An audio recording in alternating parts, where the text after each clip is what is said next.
UMP ke Shillong Parliamentary Constituency Dr. Ricky A. Singkon ula pensyai halo kenong rem gabas kem jong bagaseng Voice of the People's Party VPP halo kejing dawa ban pentrekam yak inaline permit ha kejela.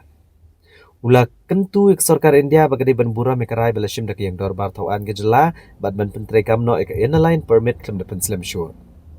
Dr. Ricky Singkon ula kedau bagajing dawa yak inaline permit kambe tanggamat jong keseng VPP. Mereka dengan resolution bela pedang na baru kita kot yang dorbar tauan ke jelam Meghalaya.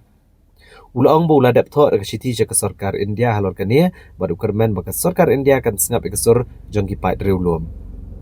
Unu MP ula kentu ke sarkar jela ban pensyai balai bagi keren penban ya kirukom terekam ki beserie meka ILP ne kata ke bagi ongka ILP like mechanism. Nikiwi kirukom ya dah bagi juk ki breu keladap pedang ya ke resolution halor ke ILP. Ulaban bagi sarkar jela ke deben yang scam bat penken mau nak kapor ke sarkar pedang halor ke jingdawai ke inaline permit. Hakabe di bak ILP kwa pen syai lu handi bak parti ke Voice of the People Party ke election manifesto jongka kalbo ke ILP kum ke wenki mat jing dawa pat kum tu haka ngala thot ke sithi pan nomor kam dei tam pan mangi ka Voice of the People Party kani gede ka rai kepala waktu ke resolution ke bershim daka dorbar thawan jong ka jela ka jogi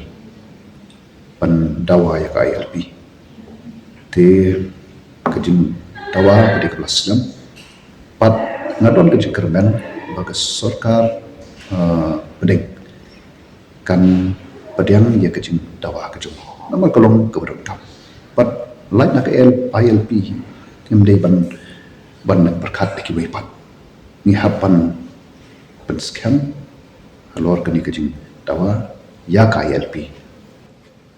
Yang man penskam ya kicing dawa halor ka ILP ngilai isipun kicing yakhi ngilai isipun kicing dawa ki memerendam syatay ngilap penhiar kan setuju hindai haduk kat haduk mentaro nakaliang ka sarkar pedang ngimi iya kata ka senjam ban ai tang itai jingkerman kendiat ro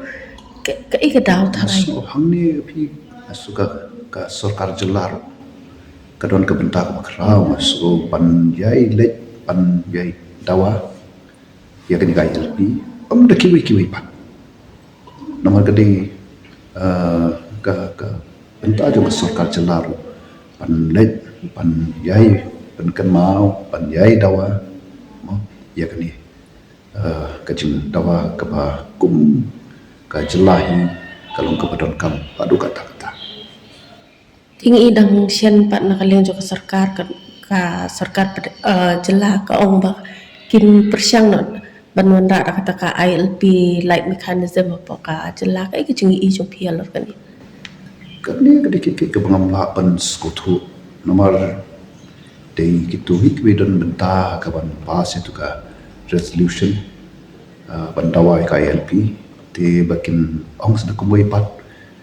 ngamlapan skutu pali beki kim dawa betik tanyak ILP